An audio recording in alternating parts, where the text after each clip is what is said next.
감사합니다. 우리 말씀 위에서 한 번 더 기도드리겠습니다.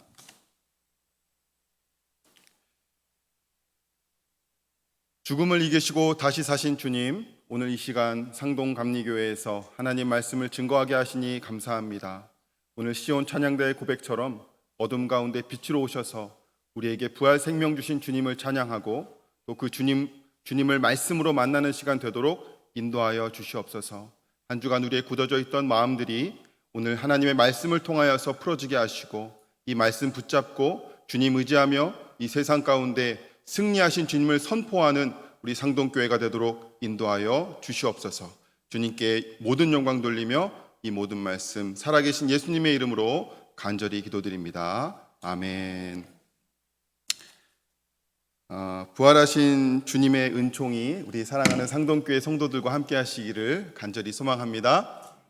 오늘 시온 찬양대의 찬양 정말 감사드립니다. 저에게는 어머님 아버님의 찬양 소리 같은 찬양이었고 그 찬양의 고백처럼 정말 어둠 가운데서 생명으로 오신 주님의 그 빛이 우리 가운데 충만하게 역사하는 시간이 되기를 주님의 이름으로 간절히 축원합니다.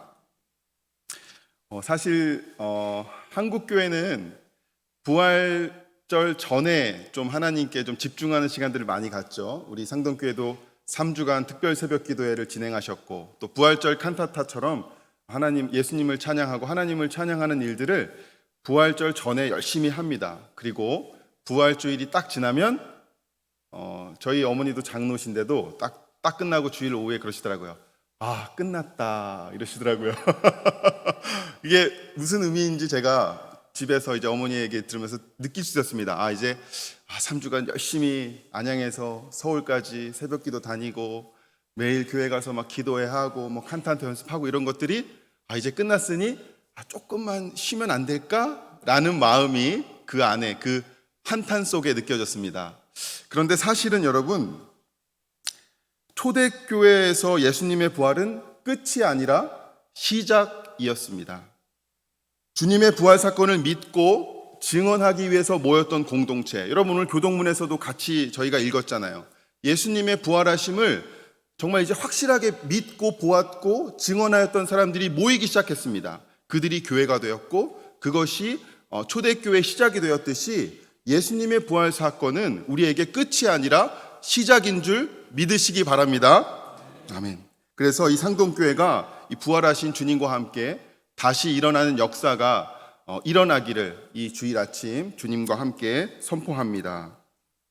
여러분 상동교회는 스리랑카와 인연이 깊습니다. 오늘 대표 기도하신 서장로님께서도 기도하셨지만 이 스리랑카는 두 분의 이미 선교사들을 상동교회는 두 분의 선교사들을 스리랑카로 파송하셨고 또 저도 담임 목사님이 소개해 주신 대로 상동교회 출신이라는 이유로 13년 동안 지난 13년 동안 여러분들이 기도해 주시고 또 사랑해 주셨던 것들을 감사한 마음으로 기억합니다.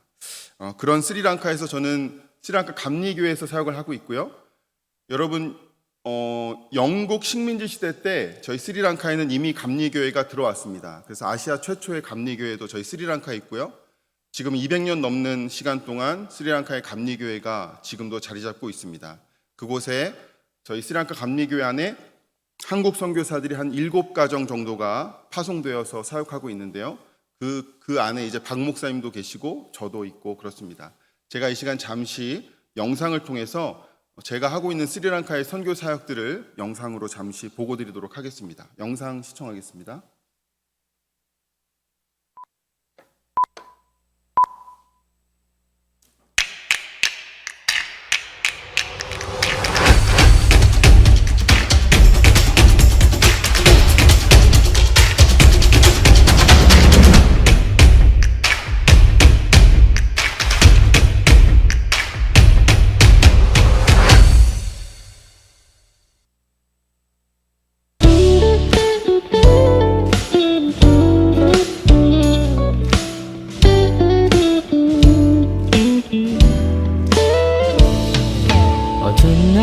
지나고 그가 빛을 발하니 쓰러져가는 우리 영혼 주가 붙잡아 주시리. 우린 쉬지 않으리. 이 길에 끝이 있으니 한 걸음 한 걸음 주와 함께 걸으리. 우리의 걸음이 끝나는 그날 그 순간 함께 하시니 우릴 안아주시리. 더 이상 눈물 없으리. 당신의 그 나라 안에서 이제 영원히 주 품 안에서 우리 찬양하겠네. 우리 가는 이 길 세상이 미련하다 해도 우리는 주가 보여주신 그 한 소망 있으니 어둠의 조각조차 그곳에 발들이지 못해. 당신의 나라에 우리 영원히 거하네.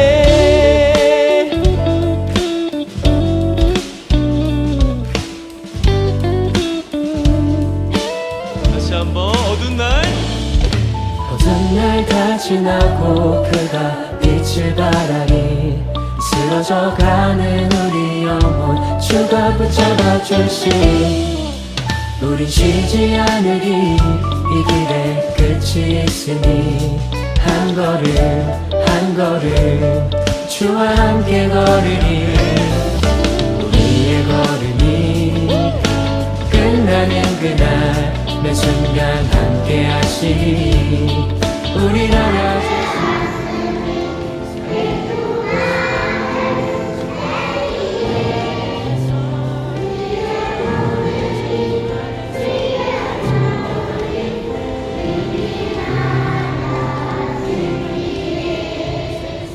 미련하다 해도 우리는 주가 보여주신 그 한 소망 있으니 어둠의 조각조차 그곳에 발들이지 못해. 당신의 나라에 우리 영원히 우리 가는 이 길 세상이 미련하다 해도 우리는 주가 보여주신 그 한 소망 있으니 어둠의 조각조차 그곳에 발들이지 못해. 당신의 나라에 우리 영원히 거하네.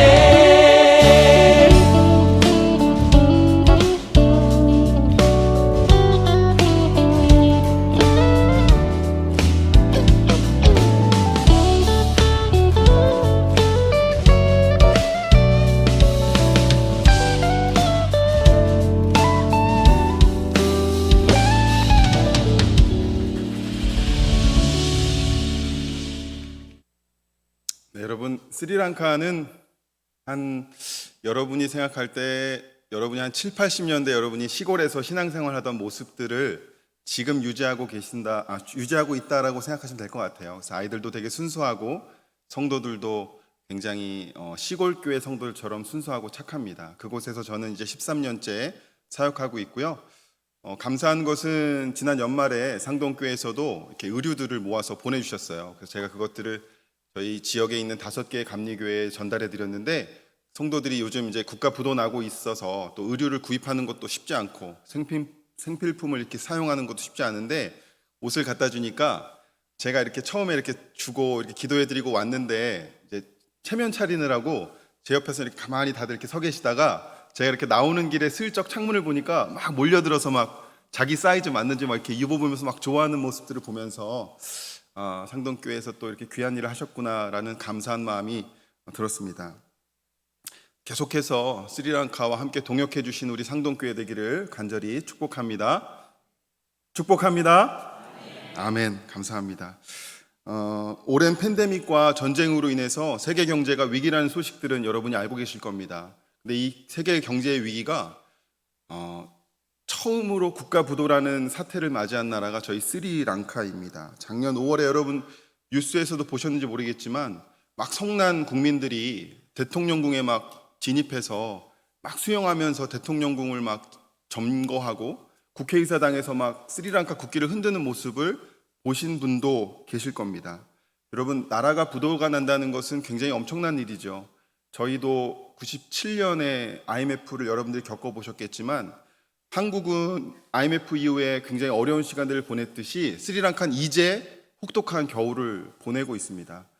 스리랑카의 돈의 가치가 폭락했습니다. 그러다 보니까 이 작은 섬나라는 거의 모든 대부분의 자원들을 수입에 의존해야 하는데 살 수 있는 재정이 없는 거예요. 그러니까 나라가 부도가 났고 살 수 있는 자원이 없어서 하루에 12시간, 13시간씩 정전되는 시간들도 있고 또 기름을 살 수 없으니까 저희 집에서도 차량을 한 보름 넘게 운행하지 못하던 적도 있습니다. 이렇게 어려운 시간들을 스리랑카가 보내고 있는데 더 큰 문제는 이 혹독한 겨울이 쉽게 끝나지 않을 거라는 것입니다. 우리나라는 여러분도 저도 IMF를 겪었지만 막 금 모으기 운동도 하고 또 저희가 허리띠를 졸라매는 어떤 경제적인 운동들을 저희 나라가 진행하면서 3년 만에 저희는 이 IMF를 극복했지만 이 스리랑카는 좀 슬프게도 국민을 하나로 모을 수 있는 힘도 부족하고 다종교 국가이기 때문에요.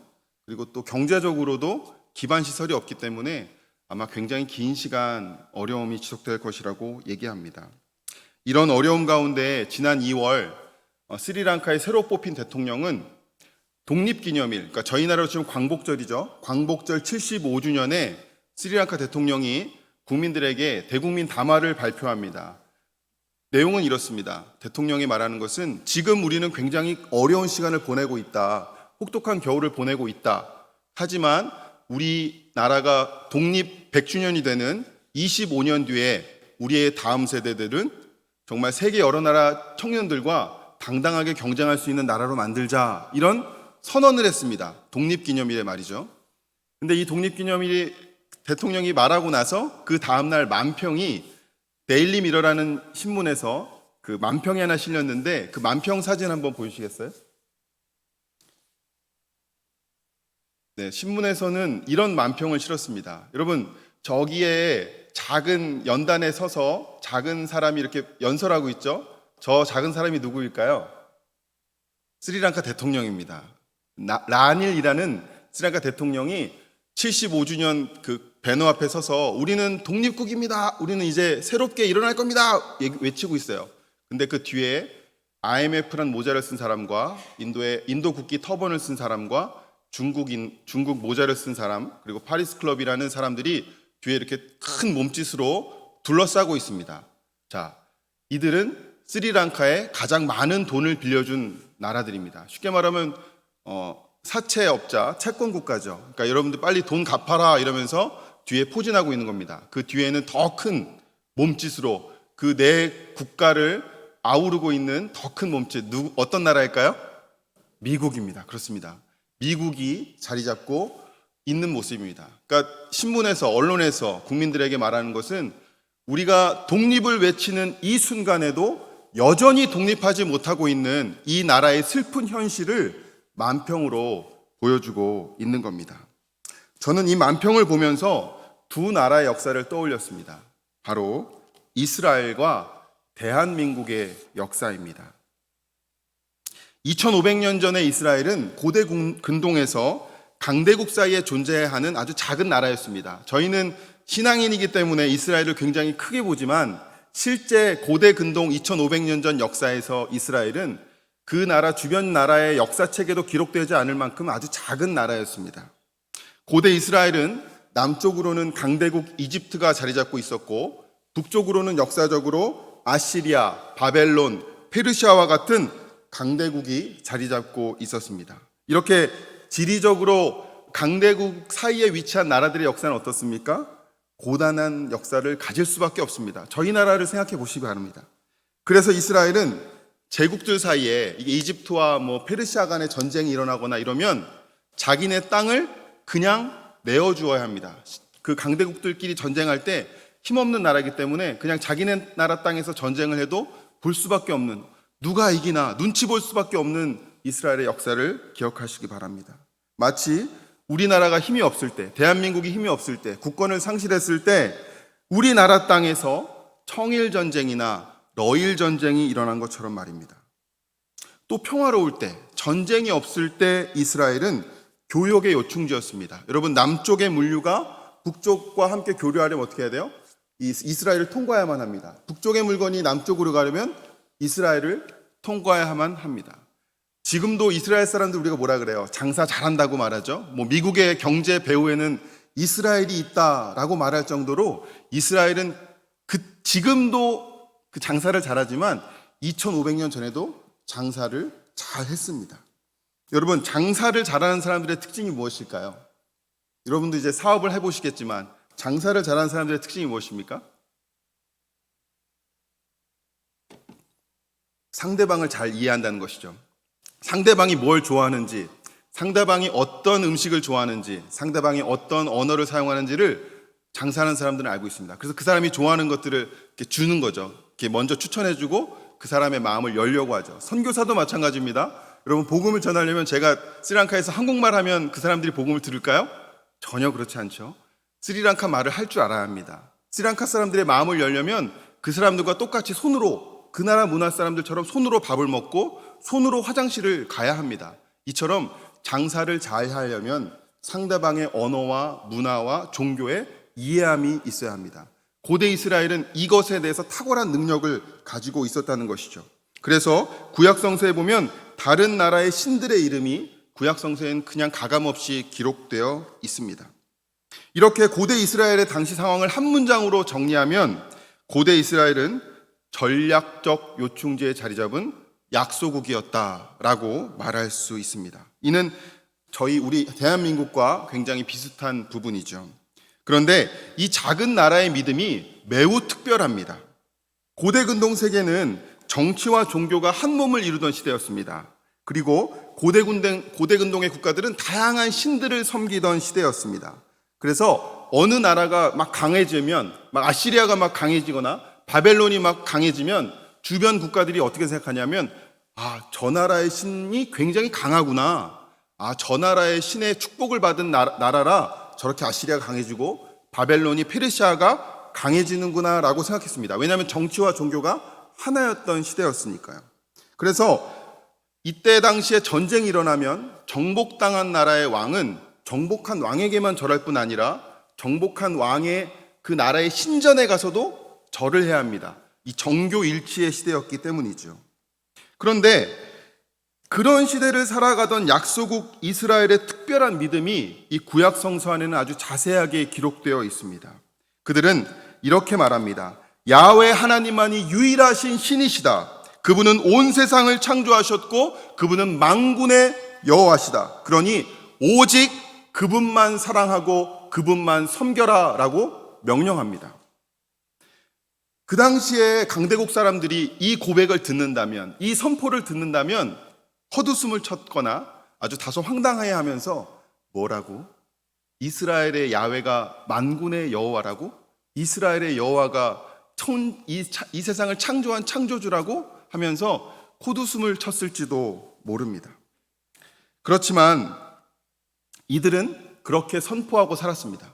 우리는 작고 약하지만 우리의 하나님은 크고 강하시다라는 것을 선포하고 믿으면서 살았습니다. 상동교회 성도 여러분, 지금도 그렇지만 약소국의 삶은 고달프고 잔인한 운명을 아주 자주 경험합니다. 우리나라 역사를 한번 떠올려 보세요. 다른 나라의 지배를 당하고 빼앗기는 슬픔의 역사를 가지고 있습니다. 이런 아픔이 당대에 끝났으면 좋으련만 이 아픔은 세대를 타고 자식들에게, 자손들에게 계속해서 전해져 내려옵니다. 지금 우리나라의 상황을 한번 잘 생각해 보세요. 일제 식민지배라는 아픈 상처와 잔재가 그때 끝난 것이 아니라 지금도 여전히 남아서 우리 민족의 갈등과 증오의 기폭제가 되고 있습니다. 우리나라만 그런 것이 아니죠. 아시아, 남미, 아프리카 제국주의 국가들의 식민지배를 받았던 대부분의 나라들이 지금도 여전히 자기 민족끼리 싸웁니다. 자기 민족끼리 이념을 가지고 마구마구 싸웁니다. 그런데 이스라엘이 이러한 고난의 역사 속에서 붙잡은 것이, 하나로 뭉칠 수 있었던 것이 바로 야훼 신앙입니다. 그들은 이렇게 고백합니다. 이런 고난의 역사 속에서도 우리가 의지할 분은 하나님뿐이다. 우리의 주권자, 우리의 보호자는 하나님뿐이다. 그러니 국가가 없어도, 왕이 없어도 우리의 주권자는 하나님이시니 우리는 그분만 의지하며 살겠다라고 선언하는 것이죠. 이것이 바로 그들의 야훼 신앙입니다. 그리고 이러한 믿음이 다신교 사회였던 고대 근동 세계에서 매우 유일한, 매우 특별한 유일신 신앙으로 자리 잡습니다. 또 한 가지 그들이 가졌던 정체성은 선민의식입니다. 하나님이 우리를 택하셨다는 것이죠. 그리고 그래서 그들은 구약성경에서 이렇게 고백합니다. 역사를 주관하신 하나님께서 우리를 택하셨기 때문에 지금 우리는 지배를 당하고 지금 우리는 지는 것처럼 보이지만 우리는 결국 하나님과 함께 승리한다라는 믿음이 그들의 가운데 있었습니다.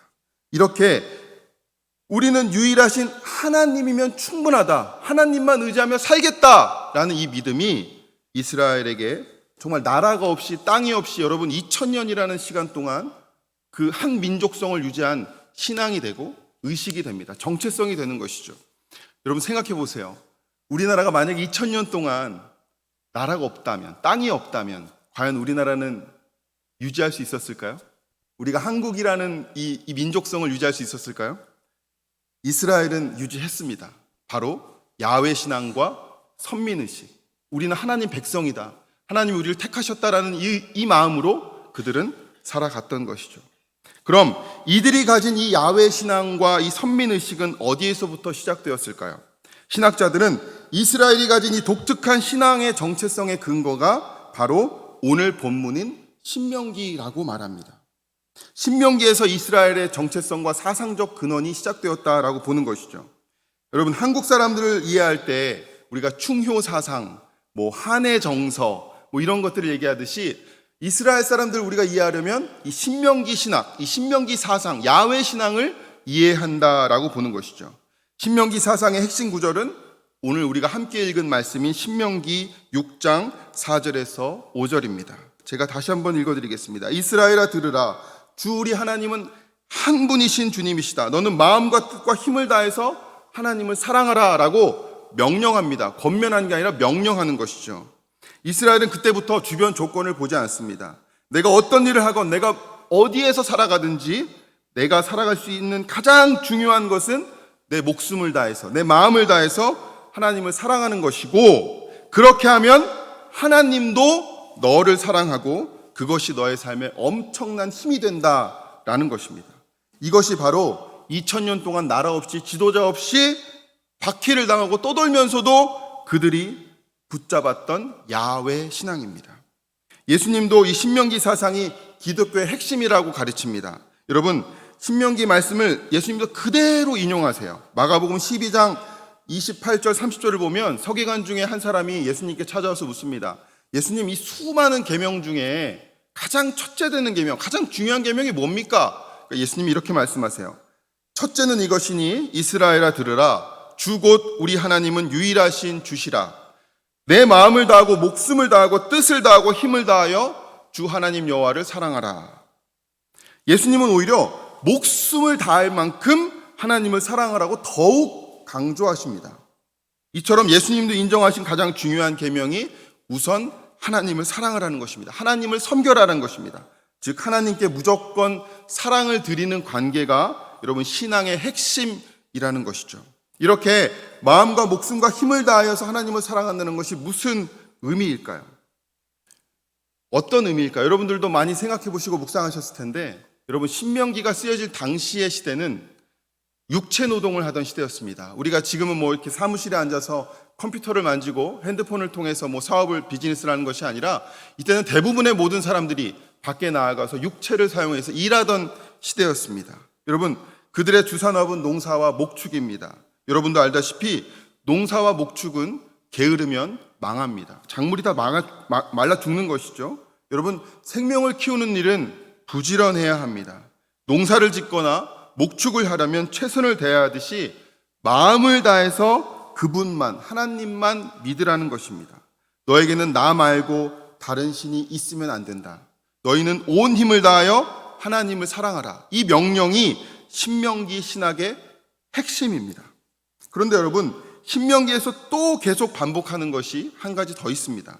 그것은 너희가 만약 다른 신, 즉 우상을 섬기면 너희가 다 망한다는 것이죠. 제가 신명기 30장 15절에서 18절까지 말씀을 제가 한번 읽어드리겠습니다. 보라, 내가 오늘 생명과 복과 사망과 화를 내 앞에 두었나니 곧 내가 오늘 내게 명령하여 내 하나님 여호와를 사랑하고 그 모든 규례와 법도를 지키라 하는 것이요 그리하면 내가 생존하여 번성할 것이며 또 내 하나님 여호와께서 내가 가서 차지할 땅에서 내게 복을 주실 것이라 라고 말씀하십니다. 17절부터 한번 잘 들어보시죠. 그러나 내가 만일 마음을 돌이켜 듣지 아니하고 유혹을 받아 다른 신에게 절하고 그들을 섬기면 내가 오늘 너희에게 선언하노니 너희가 반드시 망할 것이라. 너희가 반드시 망할 것. 선언합니다. 너희가 하나님이 아닌 다른 것을 섬기면 너희는 반드시 망한다라고 신명기에서는 계속해서 강조하고 있습니다. 이렇게 이스라엘은 주변 강대국의 지배를 받는 상황 속에서도 하나님을 섬기는 이 야훼 신앙을 끝까지 지키려고 노력합니다. 사랑하는 상동교회 성도 여러분, 기독교는 늘 그렇게 고난 속에서, 박해 속에서도 십자가의 길을 걸어왔습니다. 이스라엘은 아시리아, 바벨론, 페르시아 제국의 지배와 박해 아래서도 자신들의 이 독특한 야훼 신앙을 지켰습니다. 초대교회 성도들도 로마 제국의 박해 아래서도 자신들의 독특한 이 십자가 부활 신앙을 지켰습니다. 그래서 로마서의 고백에서 로마서 8장 18절의 말씀처럼 현재의 고난이 장차 우리에게 나타날 영광과 비교할 수 없도다라고 믿으면서 박해 시절을 살았습니다. 그런데 여러분, 오히려 기독교가 변질되는 순간이 언제입니까? 초대교회 박해 시대 때 기독교가 변질되었다라는 기록은 없습니다. 교회가 변질되기 시작했다는 기록은 교회가 제국의 종교가 되는 순간부터 변질되기 시작합니다. 즉 풍요로움 속에 교회가 들어가면서부터 교회는 변질되기 시작하는 것이죠. 우리나라에서 복음이 처음 전파돼서 성장할 때도 이런 과정을 거쳤습니다. 나라가 없는 식민지 상황 속에서도 우리의 믿음의 선배들은 하나님을 붙잡고 고난의 시간을 걸어갑니다. 조국의 근대화와 산업화 속에서도 그 그늘 속에, 그 어둠 속에 있는 사람들을 교회는 빛과 소금의 역할을 감당하며 그들의 곁에 서는 교회였습니다. 오히려 나라와 교회가 풍요로움 속에 빠지자 하나님을 잊고 사람이 주인되는 일들이 지금 교회 안에서 일어나고 있습니다. 바로 지금이 다시 여호와께 돌아가야 할 시간임을 믿으시기 바랍니다. 믿으시기 바랍니다. 그런데 하나님의 놀라운 신비는 이렇게 작고 연약한 나라, 그리고 반복적으로 침략당하는 나라를 하나님께서 선택하셨다라는 것입니다. 하나님은 언제나 그런 방식으로 일하십니다. 사람도 나라도 가장 작은 자, 가장 연약한 자를 택하셔서 그를 사용하십니다. 제가 딱 한 번 특별 새벽 기도에, 상동교회 특별 새벽 기도에 한 번 나왔었는데, 그때 이성조 목사님이 그 향유 옥합을 깨트린 이야기를 하시면서 그 옥합을 깨트리는 그 순간, 그것이 낭비가 아니라 그 깨트리는 그 헌신과 결단을 하나님께서 사용하신다라는 걸 보면서 우리가 작고 연약한 존재이지만 내가 내 안에 있는 가장 소중한 것을 하나님께 드릴 때, 깨트릴 때 하나님이 그것을 사용하신다라는 그 마음을 제가 다시 한번 그 말씀을 들으면서 느꼈는데, 하나님께서는 이렇게 작은 자, 연약한 존재가 하나님께 무언가를 헌신하고 드릴 때 하나님이 그것을 더 귀하게 여기시고 사용하신다라는 것이죠. 하나님께서 예수님께서 이 땅에 태어나시는 모습만 봐도 예수님은 지극히 작은 자의 모습으로 오십니다. 그리고 예수님의 제자들의 모습, 출신 성분을 보아도 그러하고 또 초대교회의 모습을 보아도 우리 역사 속에서 가장 작은 존재를 택하시는 하나님의 역사를 보게 됩니다. 하나님께서 고대 근동의 강대국이었던 아시리아나 바벨론을 택하지 않으시고 이스라엘을 택하신 이유가 바로 여기에 있습니다. 왜 하나님은 이렇게 작은 나라, 연약한 우리를 선택하실까요? 그렇게 작고 연약한 존재를 선택하시는 이유는 그래야만 하나님의 역사와 하나님의 존재가 더욱 명확하게, 더욱 선명하게 드러나기 때문입니다. 하나님이 아니면 이 은혜와 역사를 설명할 수 없을 만큼 작은 존재에게, 그 작은 나라에게 하나님이 택하시는 이유, 약한 존재를 택하신 이유가 바로 여기에 있습니다. 성도 여러분, 오늘날 우리를 지배하고 있는 가장 강력한 우상은 무엇일까요? 돈일 것입니다. 바야흐로 자본주의라는 돈의 제국이 힘을 발휘하고 있는 시대입니다. 우리 주변에 너무나 많은 물질주의, 물질 만능주의가 팽배해지고 있습니다. 미래가 불안정해질수록 사람들은 더욱 돈을 의지하려고 할 것입니다. 그러나 여러분, 돈이나 사회적 지위는 신적 지위가 없는 우상일 뿐입니다. 우리가 그런 것들에게 신적 능력을 부여한 것이지 그들은 신이 될 수가 없는 것이죠. 그런데 창세기 1장을 보면 이 고대근동 세계를 살아가는 이스라엘 사람들의 담대한 믿음을 또 한 가지 볼 수 있습니다.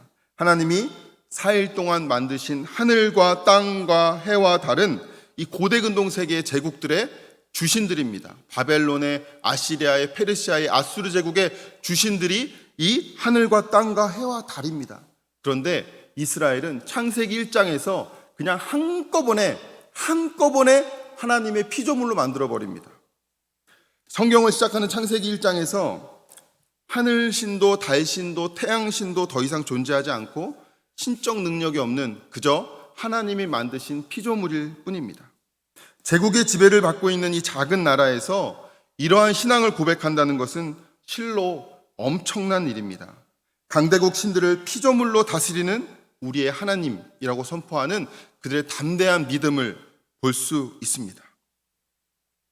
우리도 이스라엘 사람들처럼 이런 담대한 신앙을 고백할 수 있지 않을까요? 돈이 지배하는 시대, 물질이 만능이라는 이 시대에 돈은 신이 아니라 그냥 하나님의 도구일 뿐이다. 우리의 주인은 오직 하나님 한 분이시니 우리는 돈의 지배를 받지 않고 우리는 이 돈을, 하나님 주신 이 재정을, 하나님의 주신 물질을 하나님 나라의 거룩한 나라를 위해서 사용하겠다. 하나님의 영광을 위해서 사용하겠다라고 말이죠. 이제 말씀을 정리합니다. 강대국의 문화 속에서 또 수많은 종교의 홍수 속에서 이스라엘의 영적인 태도는 하나님 한 분만 경외하고 그분을 정말 최선을 다해서 섬기겠다는 굳건한 믿음을 가졌습니다. 여러분, 이 믿음은 정말로 대단한 것입니다. 지금도 우리의 마음을 빼앗는 온갖 미디어와 자본주의의 홍수 속에서 우리는 지금 살아가고 있습니다. 이런 상황 속에서 우리는 하나님께 어떤 고백을 드릴 수 있을까요? 그냥 똑같이 세상 사람과 똑같이 우리도 돈 따라서, 물질 따라서, 권력 따라서 가야 하겠습니까? 성경은 그렇게 말하지 않습니다. 제국의 홍수 속, 문화와 종교의 홍수 속에서도 우리가 붙잡아야 할 분은 야훼 하나님 뿐이다. 우리가 의지할 분은 여호와 하나님, 만군의 여호와 하나님 뿐이다. 이 믿음으로 살아가는 저와 여러분이 되기를 간절히 축원합니다. 고대근동 세계 이스라엘은 제국의 문물을 받아들였지만 그들의 종교를 받아들이지는 않았습니다. 믿지도 않았습니다. 오히려 그것을 전복시켜서 하나님이 유일하신 야훼 하나님이시라고 믿으면서 살았습니다. 그리고 그 야훼 신앙은 로마의 박해 속에서도 부활 신앙으로 새롭게 초대교회에서 피어납니다. 여러분, 새벽기도 이번에 주제처럼 죽음과 저주의 십자가를 생명과 구원의 십자가로 역전시켜버린 것이죠. 성도 여러분, 영성은 삶의 태도입니다. 이스라엘이 귀한 것은 가장 약한 나라이면서도 그 당시에 가장 약한 나라가 유일하신 하나님이 가장 강하시다라고 믿으며 살았다는 것입니다. 그들에게 신앙이란 하나님 한 분께만 집중해서 마음을 드리는 것입니다.